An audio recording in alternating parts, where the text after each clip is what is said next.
Bismillahirrahmanirrahim.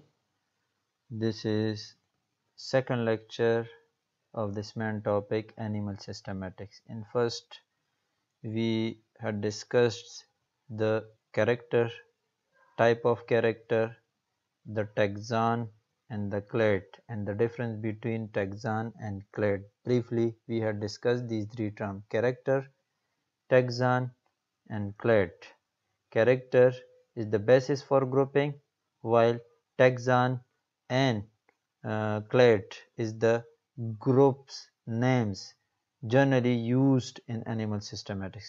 Now, what are the nature of groups in animal systematics? Types of groups in animal systematics, you can say, which are these three: monophyletic, a taxonomist, a systematist. When form a group, a group of animals, a group of species, or any level group, genus है, family है, कोई order है, कोई class है, तो वो group monophyletic हो सकता है, या वो पैराफाइलेटिक इन नेचर होगा, या वो पॉलीफाइलेटिक हो सकता है। तो सिस्टमेटिस्ट जब ग्रुपिंग करते हैं तो एनिमल्स की, तो एक तो उनको अपने नाम देते हैं, ठीक है, कि ये फलां जीनस हुआ, ये फलां फैमिली हुई, ये फैमिली फॉर्मिसिडी एंड्स की, लेट्स से डिप्टेरा ऑर्डर हुआ, लेपिडोप्टेरा ऑर्डर हुआ, तो ये तो स्पेसिफिक नेम्स है। लेकिन टैक्सोनॉमिक पॉइंट ऑफ व्यू से इन ग्रुप्स को हम तीन, जितने भी ग्रुप्स टैक्सोनॉमिस्ट बनाते हैं, सिस्टमेटिस्ट बनाते हैं एनिमल्स के, उनमें उनकी नेचर तीन टाइप्स की हो सकती है। वो ग्रुप या मोनोफाइलेटिक होगा, या पैराफाइलेटिक होगा, या पॉलीफाइलेटिक होगा। फॉर एग्जांपल डिप्टेरा है, डिप्टेरा एक ऑर्डर है, या प्राइमेट एक ऑर्डर है, ठीक। तो प्राइमेट, अब प्राइमेट मैमल के अंदर ऑर्डर है, अब प्राइमेट मोनोफाइलेटिक है, या पैराफाइलेटिक है, या पॉलीफाइलेटिक है। ये मतलब या ये तो पैराफाइलेटिक हो सकता है, या पॉलीफाइलेटिक हो सकता है, या मोनोफाइलेटिक हो सकता है। तो एनिमल सिस्टमैटिक्स जब ग्रुपिंग करते हैं एनिमल्स की, तो तीन किस्म के ग्रुप्स बनाते हैं, तीन किस्म के, नट 3 नंबर, ठीक है। मतलब जीनस, दुनिया जहान की जीनसेस है, थाउजेंड्स में है, स्पीशीज का तो पता है ना, मिलियंस में है।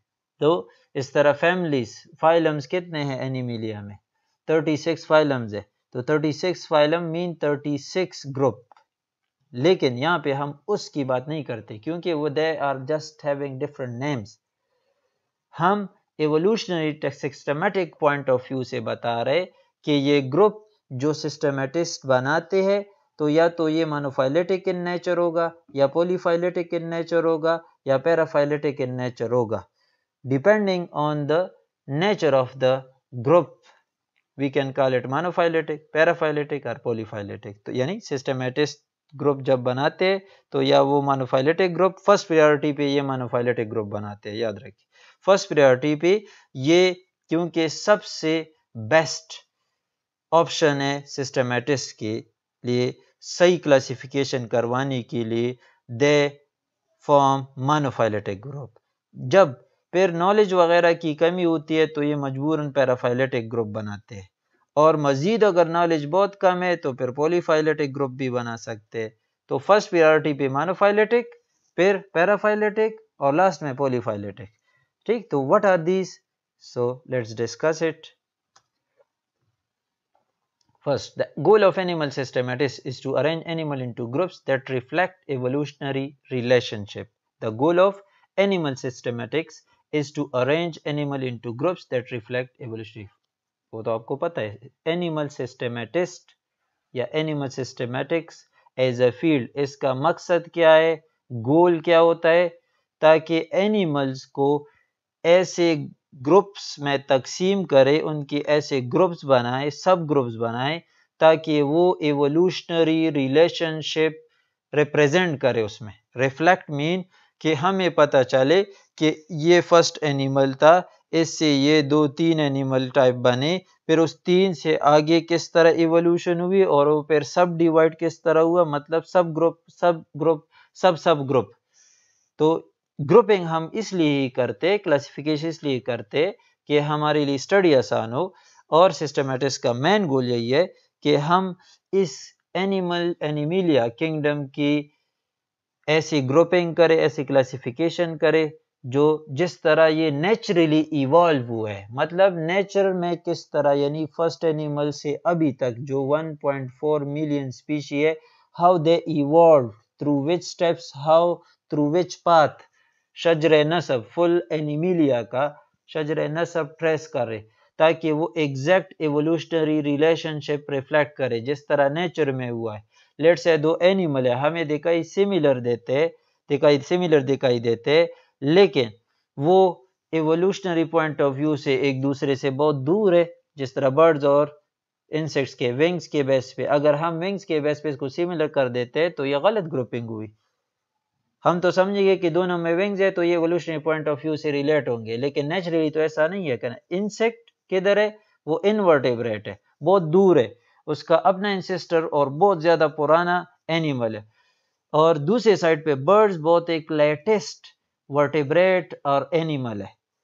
ठीक है, तो हम या टेक्सोनोमिस्ट की ये कोशिश है कि ऐसे ग्रुपिंग करे, ऐसे सब ग्रुपिंग करे, ताकि नेचर में हिस्टोरिकली जिस तरह इवोल्यूशन हुआ है, जिस तरीके से स्पीशी इवॉल्व हुए, एक दूसरे से ओरिजिनेट हुए थ्रू आउट द नेचर, उसी तरह हम इसकी ग्रुपिंग करें। तो इस वजह the goal of animal systematics is to arrange animal into group that shows or reflect evolutionary relationship, यो ओरिजिनल evolutionary relationship शो कर सके हमें।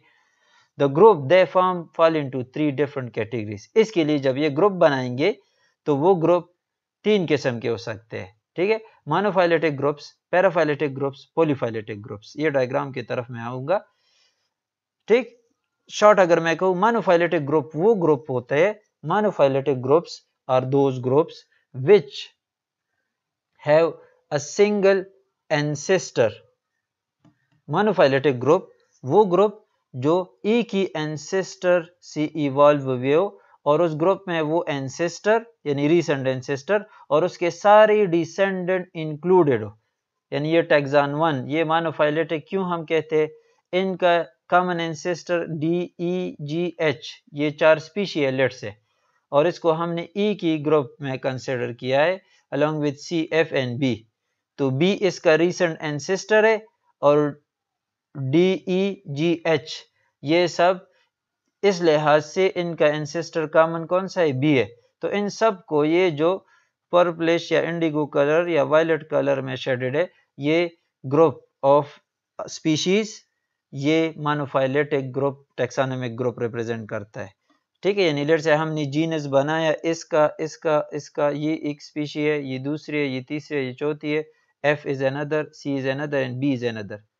और हमने ये ग्रुप बनाया तो B is an ancestral species, इससे ये दो इवॉल्व हुए, फिर इस दो से F से GH स्पीशी इवॉल्व हुई, और C से E और D इवॉल्व हुई। तो इस फुल ग्रुप, इस जीनस को हम स्पीशी, लेट से हमने इस जीनस में 1 2 3 और 7 स्पीशी रखे हैं। तो इस ग्रुप ऑफ स्पीशी को, जिसको हम जीनस आमतौर पे कहते हैं, और उस जीनस को हम मोनोफाइलेटिक कहेंगे। लेकिन इसके अपोजिट अगर मैंने इसको निकाल दिया, GH और F को अलहदा कर दिया, और इसका BCDE का एक ग्रुप बनाया जीनस कि DEC और B, ये चारों स्पीशी एक जीनस में कर दिए, और FGH अलहदा जीनस में कर दिए। तो ये जीनस DECB वाला ये फिर पैराफाइलेटिक रह जाएगा, क्योंकि इसमें उस B जो एक एंसेस्टर है, इसके सारे डिसेंडेंट आते हैं, नहीं आते, क्योंकि F is also the descendant of B, G is also the descendant of B, H is also the descendant of B। like here यहाँ पे देखिए, A is ancestor, वही सेम डायग्राम है। ये पैराफाइलेटिक क्यों है, टैक्सॉन 3 हम कहते हैं, J, K, I और A, इसका हमने यानी A स्पीशी का, I का, J का और K का, इस 4 स्पीशी का हमने एक जीनस लेट से बना दिया कि ये 4 स्पीशीज है। ठीक, तो ये पैराफाइलेटिक क्यों कर, ये भी एक सारे के सारे एक एंसेस्टर से डिसेंडेड है, यानी JK is descended from I and I is descended from this. तो ये सारे तीनों स्पीशी, इसके एंसेस्टर एक है। तो मोनोफाइलेटिक क्यों नहीं कहते हम, इस वजह से नहीं कहते क्योंकि इस ए के ये भी डिसेंडेंट है और ये सारे इंक्लूडेड नहीं है इस टैक्सॉन 3 में। उसमें कौन से जे के आई और ए, दे आर एक्सक्लूडेड।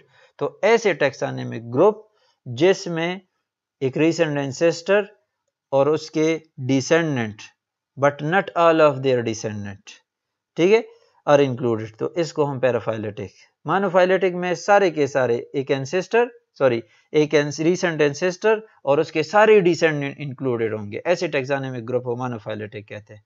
लेकिन वो मोनोफाइलेटिक ग्रुप जिसमें कुछ डिसेंडेंट बाहर हो उससे, तो उसको हम पैराफाइलेटिक कहते हैं। यानी इसको हम इस फुल को अगर हम ले तो ये मोनोफाइलेटिक बन जाएगा, लेकिन हमने ए आई जे के को अलहदा जीनस में रखा और इनको अलहदा जीनस में रखा।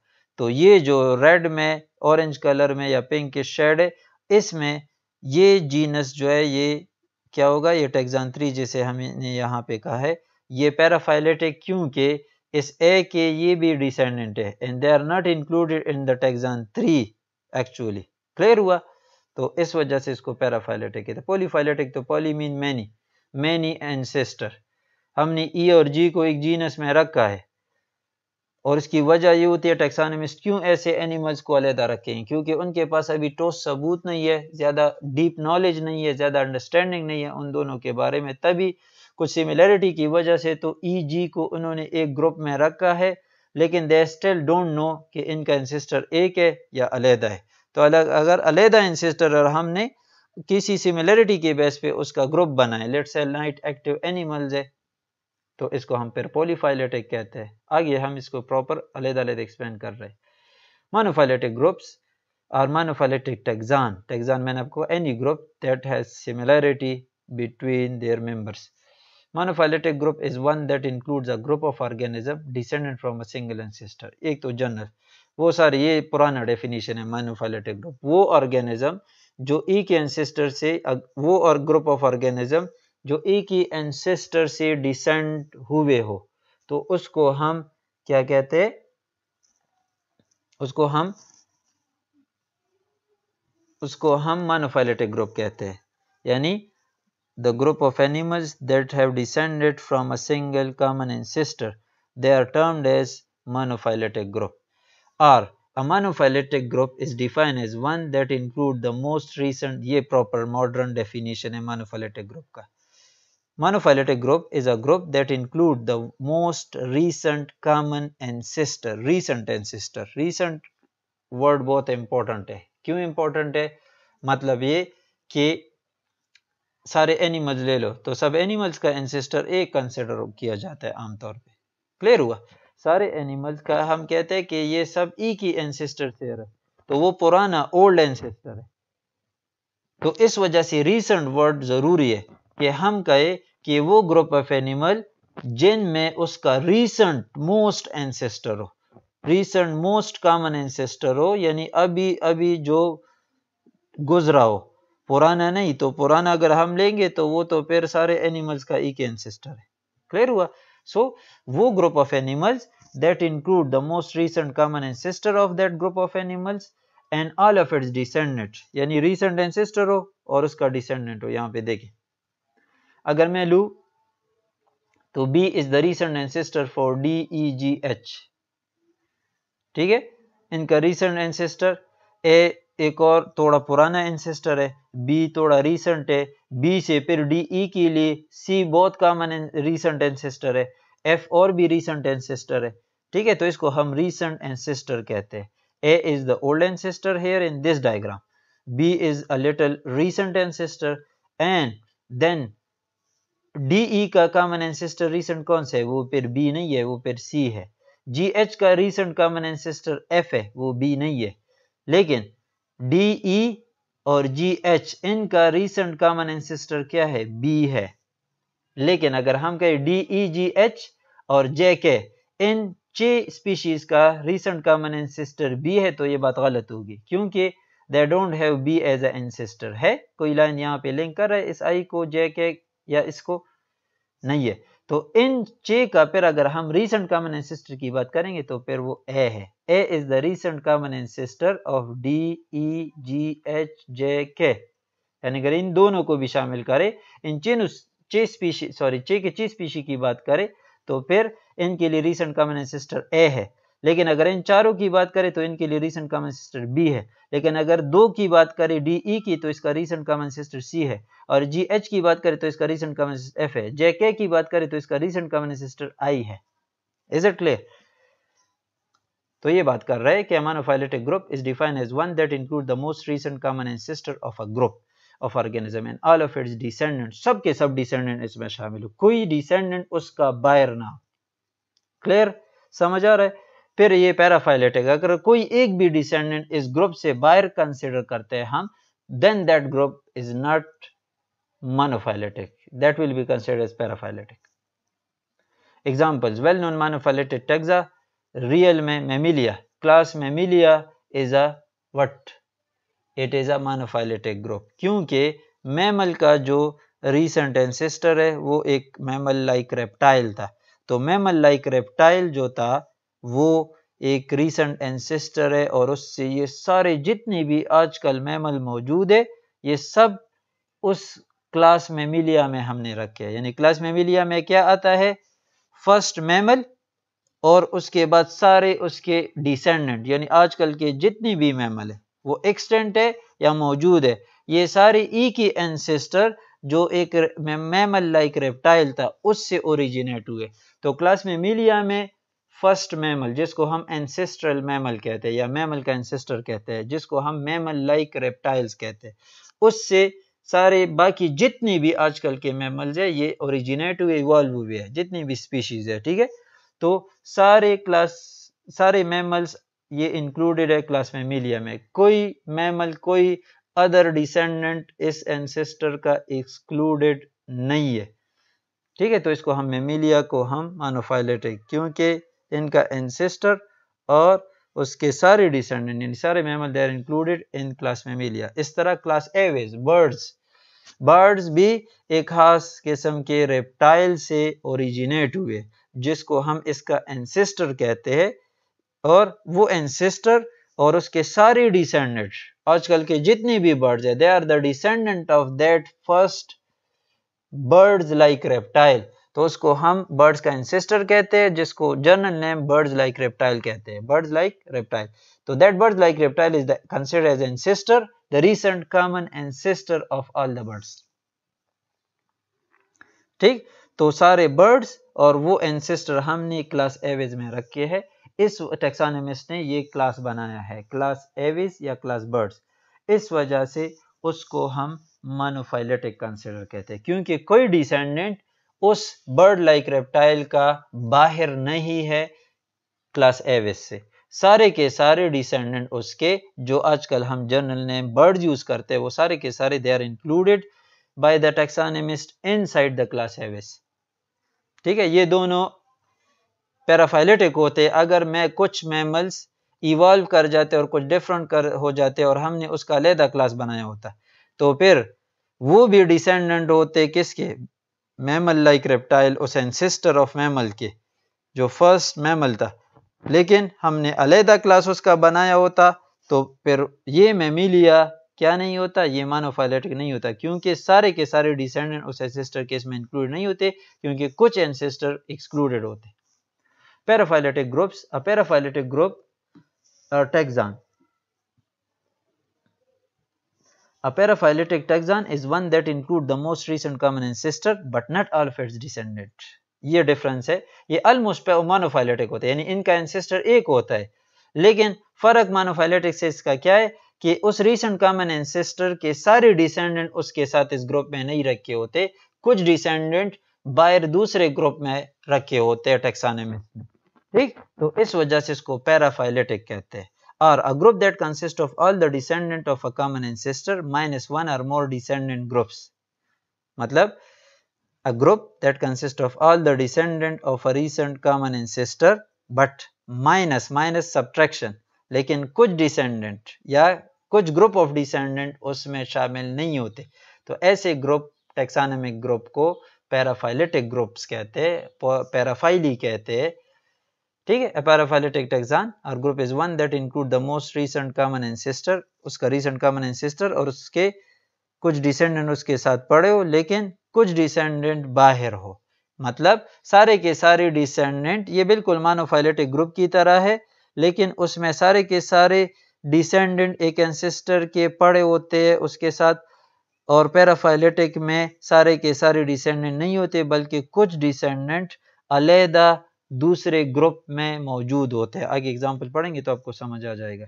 अ group that consist all of the descendant of a common ancestor minus one और more descendant group, such a group is said to be paraphyletic with respect to the excluded groups. Clear हुआ? इसको हम paraphyletic इस वजह से कहते हैं क्योंकि कुछ ग्रुप, कुछ डिसेंडेंट एक्सक्लूडेड होते हैं इससे, यानी ये ऐसे ग्रुप होते हैं जिसमें रीसेंट कॉमन एंसेस्टर और उसके साथ कुछ डिसेंडेंट मौजूद होते हैं और कुछ डिसेंडेंट एक्सक्लूडेड होते हैं इस ग्रुप से। तो इस ग्रुप को हम पैराफाइलेटिक कहते हैं जिसमें उसका रीसेंट एंसेस्टर और उसके डिसेंडेंट मौजूद हो but not all of its descendant are present are included in that group, such group is called paraphyletic group. A paraphyletic group is thus nearly monophyletic. Nearly मतलब उसका ancestor एक ही होता है लेकिन कुछ descendant उससे बाहर होते हैं उस ancestor के, इस वजह से उसको paraphyletic कहते हैं, यानी they are differentiated from monophyletic by exclusion of some of the descendant in this group. ठीक है, यानी कुछ descendant उस ancestor के साथ उस ग्रुप में मौजूद नहीं होते, इस वजह से इसको पैराफाइलेटिक कहते हैं। पैराफाइलेटिक ग्रुप में also result when knowledge of the group is insufficient and the relationship need clarification. ये भी अक्सर इसी वजह से होता है कि जब हमें डिटेल फुल एवोल्यूशनरी हिस्ट्री का पता नहीं है, हमें कनेक्टिंग लिंक्स का पता ना हो, मतलब जो लिंक कर सके एवोल्यूशनरी लाइन को, शजर नसब को, इन सब स्पीशी को एक पुराने एंसेस्टर के साथ, तो इस वजह से अगर नॉलेज कंप्लीट नहीं है या इनसफिशिएंट नॉलेज है तो पैराफाइलेटिक ग्रुप फिर बना देते हैं टेक्सानमिस्ट, वरना वो फर्स्ट प्रायोरिटी पे क्या बनाते हैं, मोनोफाइलेटिक ग्रुप बनाते हैं। और सबसे ज्यादा मौजू टेक्सानमिस्ट, एनिमल सिस्टमेटिस्ट, और एनिमल सिस्टमेटिक्स में सबसे ज्यादा वैलिड और ज्यादा एक्सेप्टेबल ग्रुप्स जो है वो मोनोफाइलेटिक है और प्रेफर्ड ग्रुप है, टॉप प्रायोरिटी पे वो बनाए जाते हैं, अगर वो नहीं बन सकते तो फिर पैराफाइलेटिक। और वक्त के साथ साथ जब नॉलेज नया नया आता है तो ये पैराफाइलेटिक और पॉलीफाइलेटिक को कन्वर्ट करते जाते हैं मोनोफाइलेटिक में। तो पैराफाइलेटिक ग्रुप में also result when knowledge of the group is insufficient and the relationship need clarification, यानी अभी हमें क्लियर पता नहीं उनके रिलेशनशिप के बारे में, तभी इस वजह से हमने कुछ डिसेंडेंट को अलहदा रखा होता है। तो जब बाद में पता चल जाता है कि ये डिसेंडेंट वाकई ये एनिमल जो हमने अलहदा ग्रुप बनाए हैं ये इसी एंसेस्टर की डिसेंडेंट है, तो हम उठा के उसको भी इसके अंदर रख के फिर वो पैराफाइलेटिक ग्रुप किस में कन्वर्ट हो जाते हैं, मोनोफाइलेटिक में कन्वर्ट हो जाते हैं। आगे डायग्राम आ रहा है फिर समझ आ जाएगा।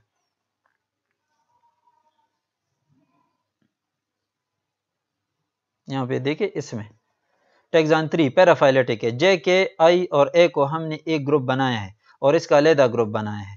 तो अभी लेट से हमें पता नहीं है कि बी इज इवॉल्व फ्रॉम ए और इसका हमारे पास कोई सबूत नहीं है, शवाहिद नहीं है, एविडेंसेस नहीं है कि बी ई ओरिजिनेट फ्रॉम ए, तो तब तक हम इसको अलहदा ग्रुप और इसको अलहदा ग्रुप, यानी इसको अलहदा जीनस बनाया है, इसका अलहदा जीनस ए, लेट से जीनस 1 और जीनस 2 जिस तरह टेक्सान 3 का है, तो ये दो अलहदा ग्रुप है। लेकिन बाद में हम स्टडीज ने साबित कर दिया कि B is also the descendant of A, तो फिर इस ग्रुप को उठा के इस फुल यानी इसको ई की जीनस हम बना देंगे, ठीक है, बजाय दो के, तो क्या हो जाएगा ये मोनोफाइलेटिक, क्योंकि जब इन सब को हम इन चे को हम ई की ग्रुप में इंक्लूड करें, इन सब को, इसको, इनको और इसको भी, तो फिर क्या हो जाएगा ये एक टेक्सानमिक ग्रुप बन जाएगा जो ई की रीसेंट एंसेस्टर उसमें मौजूद होगा। रीसेंट एंसेस्टर क्या होगा ए, और उसके डिसेंडेंट सारे मौजूद है, ए के ये भी डिसेंडेंट है, आई भी डिसेंडेंट है, एफ सी भी है, D E G H J के ये भी डिसेंडेंट है। तो इन सब को जब इंक्लूड करें हम एक ही ग्रुप में, एक ही जीनस में, तो फिर ये मोनोफाइलेटिक बन जाएगा। फिलहाल ये पैराफाइलेटिक है क्योंकि B is also the descendant of A but it is not included in taxon 3, that's why taxon 3 is paraphyletic. But later on if through clarification it is confirmed that B is the descendant of A and we put together, combined together, or we included these also in the taxon 3, then the taxon 3 becomes monophyletic, not paraphyletic. Such a group is said to be paraphyletic with respect to the excluded group. वो मैंने बताया, ठीक है. Paraphyletic group are formed but later on it may be converted to monophyletic group through further studies. ये मैंने बताया. Examples क्या है? Some of the paraphyletic taxa जो एनिमल क्लासिफिकेशन में हमें मिलते हैं. Pisces है, क्लास Pisces, फिशेस का जो क्लास है या सुपर क्लास अक्सर कंसिडर करते हैं लोग, ठीक है. Comprising all ray finned fishes but excluding terrestrial descendants of fleshy finned fishes. Pisces comprising all ray finned fishes, जिसमें जितने भी फिशेज है सिंपल सारे के सारे फिशेज आते हैं, ठीक है. लेकिन फिशेज से हम कहते हैं कुछ फिशेज से फिर इवॉल्व क्या हुए है? एम्फीबियंस, और फिर एम्फीबियन से रेप्टाइल्स, और रेप्टाइल से फिर बर्ड्स और मैमल्स. तब मुझे बताए जो फर्स्ट फिश था या फिश का जो एंसेस्टर उनके ये टेट्रापोड डिसेंडेंट नहीं है ना, क्योंकि some of the fish later on develops और एज अ एम्फीबियंस, कुछ फिशेस से जिसको हम लोब फिन फिशेस कहते हैं या फ्लिशी फिन फिशेस कहते हैं. पाइसेस में क्या आता है? ऑल रे फिन फिशेस, जितनी भी रे फिन फिशेस है वो सब आते हैं क्लास पाइसेस में. फिशेस में all the ray fin fishes, Actinopterygii एक ग्रुप है, ये एफएससी लेवल पे पढ़ा होगा. एक्टिनोटेरिजी और सार्कोटेरिजी फ्लेशी फिन फिशेस, ठीक. तो फिशेस क्लास स्पाइसेस में ये एक क्लास है, टेक्सानमिक क्लास है जो सिस्टमेटिस्टों ने बनाया है. तो क्लास स्पाइसेस में जितनी भी फिशेस है वो सब आते हैं. उसमें एक्टिनोटेरिजी यानी रे फिन फिशेस और लोब्ड फिन फिशेस जो सार्कोटेरिजी कहलाते हैं. लेकिन रे फिन फिशेस और तो फिशेस है, लोब्ड फिन फिशेस से फिर हम बात कहते हैं कि लंग फिशेस से, या कुछ लोब फिन फिशेस थे जिनसे एम्फीबियन इवॉल्व हुए. एम्फीबियन इवॉल्व हुए यानी एम्फीबियन का एंसेस्टर किस में है? फिशेस में है, लोब्ड फिन फिशेस. तो अब मुझे बताएं कि फिशेस के अंदर एंसेस्टर है किसका? एम्फीबियंस का. और फिर हम फिर कहते हैं कि एम्फीबियन से फिर कुछ एम्फीबियंस इवॉल्व कर गए, रेप्टाइल्स बन गए, और कुछ रेप्टाइल से फिर बर्ड्स बने, और कुछ रेप्टाइल से फिर मैमल्स बने, इवॉल्व हुए. तब मुझे बताए इस एम्फीबियंस, रेप्टाइल, बर्ड्स और मैमल्स को हम क्या कहते हैं? टेट्रापोड्स कहते हैं. तो टेट्रापोड का एंसेस्टर किस में है? फिशेस में है. तो अब मुझे बताए फिशेस का जो फर्स्ट फिश था, यानी फिश के सारे फिशेस का जो एंसेस्टर है वो एक्चुअली हम कह सकते हैं ना कि ये इन टेट्रापोड्स का भी एंसेस्टर है. तो क्लास स्पाइसेस इस वजह से पैराफाइलेटिक है क्योंकि इसमें सारे फिशेस तो आते हैं, लेकिन उस फिशेस के जो डिसेंडेंट है वो नहीं आ रहे. कौन से वो डिसेंडेंट है? एम्फीबियंस है, रेप्टाइल्स है, बर्ड्स है, मैमल्स है. ये चारों के चार they are actually the descendant of the fishes. तो क्लास स्पाइसेस एक ऐसा टेक्सानमिक ग्रुप है जिसमें हम उसमें रिसेंट एंसेस्टर यहां पे क्या है? जो फर्स्ट फिश था, जालिस फिशेस लेट्स से कहे, jawless fishes were the oldest fishes let's say. तो जालिस फिशेस फर्स्ट फिश थे और ये एंसेस्ट्रल फिशेस थे. Let's say Hag fishes ancestral fish कहा जाता है उसको. तो हैग फिश फर्स्ट फिश था और उससे बाकी सारे फिशेस भी बने हैं, और तो ये बाकी सारे फिशेस हैग फिश के डिसेंडेंट है या नहीं है ना. तो hag fish is the ancestor of all fishes as well as it is also the ancestor of tetrapods, क्योंकि इसी की डिसेंडेंट से फिर एम्फीबियंस इवॉल्व हुए, रेप्टाइल्स इवॉल्व हुए, बर्ड्स और मैमल्स. तो अब मुझे बताए क्लास स्पाइसेस में टेट्रापोड्स इंक्लूडेड है या नहीं इंक्लूडेड? ये एफएससी लेवल पे पढ़ा होगा. वर्टेब्रेट के अंदर हम क्लास स्पाइसेस अलहदा बनाते, क्लास एम्फीबिया अलहदा डिस्कस करते, क्लास रिप्टिलिया अलहदा, क्लास मैमिलिया अलहदा, क्लास बर्ड्स अलहदा, क्लास एवीज अलहदा. तो ये अलहदा अलहदा क्लासेस है. Is it clear? अलहदा अलहदा क्लासेस है पांचों के पांच. तो क्लास स्पाइसेस में टेट्रापोड्स इंक्लूडेड नहीं है जो एक्चुअली डिसेंडेंट है फिश के इस एंसेस्टर के.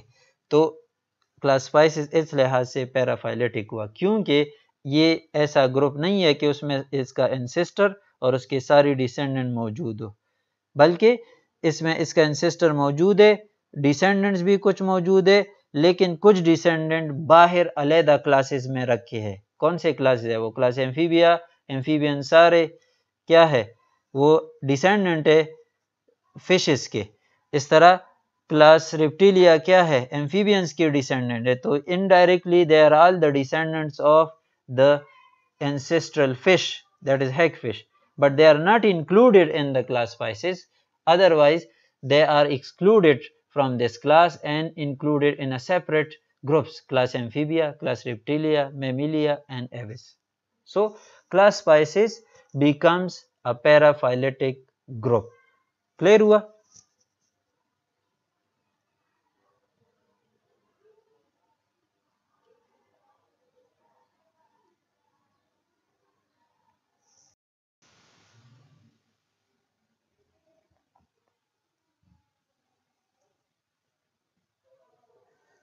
तो ये एग्जांपल्स हम डिस्कस कर रहे थे पाइसिस का मैंने बताया कि किस तरह ये पैराफाइलेटिक है, क्योंकि फिशेस का जो एंसेस्टर है और बाकी सब फिशेस ये हमने इसमें इंक्लूड किए, और एम्फीबियन, रेप्टाइल, बर्ड्स और मैमल्स ये चार फिशेस ही के डिसेंडेंट्स है, लेकिन हमने इसको अलहदा या सिस्टमेटिस्ट ने इसको अलहदा क्लासेस में ग्रुप किया है। इस वजह से क्लास स्पाइसेस या super class spices is paraphyletic, क्योंकि एम्फीबियन, रेप्टाइल, बर्ड्स भी इसी के एंसेस्टर की डिसेंडेंट है और इसको हमने एक्सक्लूड किया है क्लास स्पाइसेस से, यानी they are not grouped inside with their ancestor. इस वजह से हम इसको पैराफाइलेटिक कहते हैं। ठीक, रेप्टिलिया किस तरह पैराफाइलेटिक है? तो वही तकरीबन पाइसिस की तरह रेप्टिलिया से हम कहते हैं कि जो फर्स्ट रेप्टाइल था यानी एंसेस्ट्रल रेप्टाइल, उससे बाकी सारे रेप्टाइल्स बने। आजकल जितने भी रेप्टाइल स्पीशी डायनासोर थे सारे इवॉल्व कर दे उस एक एंसेस्टर से। क्लास रेप्टिलिया में सारे रेप्टाइल्स हम इंक्लूड करते हैं, लेकिन रेप्टाइल्स से हम कहते हैं कि कुछ रेप्टाइल जिसको हम बर्ड्स लाइक रेप्टाइल कहते थे, दे वर इवॉल्व्ड इनटू बर्ड्स, एंड कुछ रेप्टाइल्स जिसको हम मैमल लाइक रेप्टाइल कहते थे, दे इवॉल्व्ड इनटू मैमल्स। तो अब ये दोनों ग्रुप एक्सक्लूडेड है क्लास रेप्टिलिया से, हालांकि they are the descendant of the ancestor of reptile, यानी रेप्टाइल का जो एंसेस्टर है मेमिलिया, मैमल, सारे मैमल्स भी उसके क्या है डिसेंडेंट्स है और सारे बर्ड्स भी। लेकिन हमने क्लास रेप्टिलिया अलहदा बनाई है जिसमें हमने एंसेस्टर उसका और रेप्टाइल, सारे रेप्टाइल्स इंक्लूड किए हैं, और मैमल्स को अलहदा क्लास और बर्ड्स को अलहदा क्लास। हालांकि अगर एक नज़र से देखें तो mammals are the descendant of the ancestors of reptile as well as birds are also the descendant of the ancestor of reptile. तो रेप्टिलिया इस लिहाज से पैराफाइलेटिक है क्योंकि इसमें एंसेस्टर और कुछ डिसेंडेंट तो मौजूद है, but not all of the descendant. मतलब नॉट ऑल में से कौन से आ गए? मतलब मैमल्स बाहर हुए, बर्ड्स बाहर हुए, क्योंकि उसको हमने अलहदा अलहदा क्लासेस में बना के रखा है। तो इस वजह से class reptilia is paraphyletic, not monophyletic. अगर हम सुपर क्लास रेप्टिलिया कहें और कहें कि इसके अंदर 3 सब क्लासेज है, सब क्लास रेप्टाइल, सब क्लास मैमल, सब क्लास बर्ड्स, तो फिर सुपर क्लास रेप्टिलिया क्या हुआ? ये मोनोफाइलेटिक हुआ, क्योंकि इसमें हमने अंदर ग्रुप्स की मैमल्स भी इंक्लूड किए और बर्ड्स भी इंक्लूड, लेकिन ऐसा अभी नहीं है। ठीक है, रेप्टाइल्स आर पैराफाइलेटिक ग्रुप, यानी ये सिस्टमेटिस्टों ने जो रेप्टाइल इसके हद कहाँ है वह जो मौजूदा रेप्टाइल्स है और उसका जो पुराना से पुराना एंसेस्टर है वो शामिल है। बर्ड्स इसके डिसेंडेंट्स है और मैमल्स भी इसके डिसेंडेंट है, यानी रेप्टाइल्स में से ही ओरिजिनेट हुए, लेकिन उसको हमने अलहदा ग्रुप किया। इस वजह से जो रेप्टिलिया क्लास है ये क्या हुआ? पैराफाइलेटिक हुआ। Reptilia comprising all scaly tetrapods, scales जिस पे स्केल्स मौजूद है, but excluding mammals and birds, Excluding मतलब mammals and birds are also the descendant of reptiles, but they are not included in the Reptilia class. That's why the class Reptilia becomes paraphyletic. So the group of reptile is paraphyletic with respect to the mammals and birds. ठीक, यानी reptile जो है ये paraphyletic है with respect to mammals and birds, क्योंकि birds और mammal इसी की डिसेंडेंट है, लेकिन they are not included in reptiles, इस वजह से इसको हम पैराफाइलेटिक क्लास कहते हैं। Because it contain the last common ancestor of reptile. क्यों पैराफाइलेटिक है वो मैंने बता दिया। It contain the last common ancestor of reptile including the extant reptile, extant जो मौजूदा जिंदा है, as well as the extent mammal like reptile जो पुराने खत्म हो चुके हैं, mammal like reptile, along with all the descendant of that ancestor except for mammals and birds। यानी लास्ट कॉमन एंसेस्टर और सारे जिंदा और ख़त्म होने वाले रेप्टाइल्स मौजूद हमने इसमें इंक्लूड की है। और ठीक उसमें यानी last common ancestor of the reptiles and the extent reptiles, present reptiles and extent reptiles mammal like हटा दे, along with all descendant, और सारे के सारे डिसेंडेंट इस एंसेस्टर की भी इंक्लूड किए, लेकिन एक्सेप्शन है except for mammals and birds, क्योंकि ये उसी के डिसेंडेंट है इस एंसेस्टर के, लेकिन हमने इसको अलहदा क्लास और इसका अलहदा क्लास बनाया। प्रोकैरियोटा इस तरह एक ग्रुप है जो एक कॉमन एंसेस्टर से इवॉल्व हुए, single cell life form without cell nuclei, आप जानते हैं, because they exclude the eukaryote. Eukaryote अलहदा, क्योंकि यूकैरियोट भी हम कहते हैं ना आर्किया से बैक्टीरिया और फिर यूकैरियोट हुआ, तो आर्किया और बैक्टीरिया एक प्रोकैरियोट ग्रुप बना। तो ये एक ग्रुप है, टेक्सानमिक ग्रुप है, लेकिन पैराफाइलेटिक है इस लिहाज से क्योंकि eukaryote are separate group considered by taxonomist, हालांकि यूकैरियोट क्या है, इसी के डिसेंडेंट है प्रोकैरियोट्स के, तो इस वजह they are not included in this group. That's why due to the exclusion of eukaryote from the prokaryote taxonomic nature is paraphyletic, ना कि monophyletic।